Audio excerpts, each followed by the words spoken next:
Bonjour à tous. Je fais cette petite vidéo pour interpeller mes confrères ivoiriens, disons quelques confrères, journalistes. Je suis Armand Iré, je suis journaliste. Euh, Face à la crise du coronavirus, ce matin, je faisais ma revue de presse, disons ma titrologie habituelle, et j'ai vu au moins que 3 quotidiens ivoiriens avaient repris euh, une sorte d'immersion euh, dans les forces de police pendant le coup-feu. À mon humble avis, c'est pas ce genre de papier, il n'y a rien d'original de là-dedans. La Côte d'Ivoire est un pays qui a toujours été confronté à des coups-feu depuis pratiquement 1999. Donc le coup-feu, vraiment, c'est pas quelque chose d'original.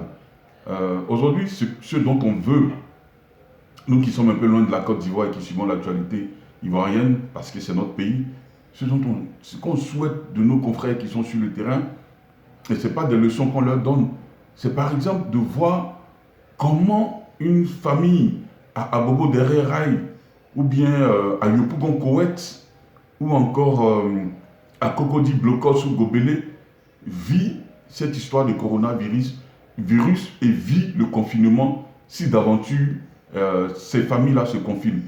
Comment le peuple aujourd'hui se comporte face à cette situation de coronavirus? Le travail de la police, il est institutionnel. C'est comme si vous parlez d'un conseil des ministres ou si vous parlez je ne sais pas, du travail quotidien des fonctionnaires. C'est des choses institutionnelles. J'ai comme l'impression même que ce genre de papier, c'est des serpents de mer, ou on va même exagérer en disant c'est des marronniers. Sortez-nous de bons reportages sur le vécu des agents de la santé, sur le vécu des personnes qui luttent quotidiennement contre la maladie, sur le vécu de la population ivoirienne face à cette tragédie. C'est ça le plus important. Que la police fasse des coups de feu. En plus, aucun d'entre vous n'est revenu sur le flagrant abus sexuel que les policiers ont commis sur des adolescents qui ont été pris pendant le coup de feu.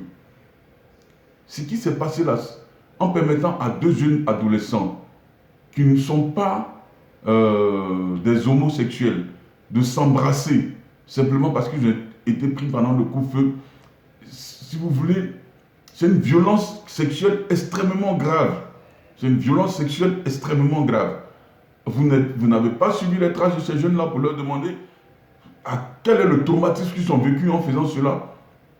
C'est passé sur les réseaux sociaux, certains en ont pris pour rigoler, mais c'est des abus policiers. C'est des abus policiers qui doivent être dénoncés. Au lieu d'encenser la police, je n'ai pas lu vos articles en fait, hein, mais je veux même dire que le titre simplement, simplement le titre, pour dire que comment la police gère le couvre-feu, comment les policiers sont exposés au coronavirus, mais franchement, nous, ça ne nous intéresse vraiment pas. Comment la population fait face à cette tragédie?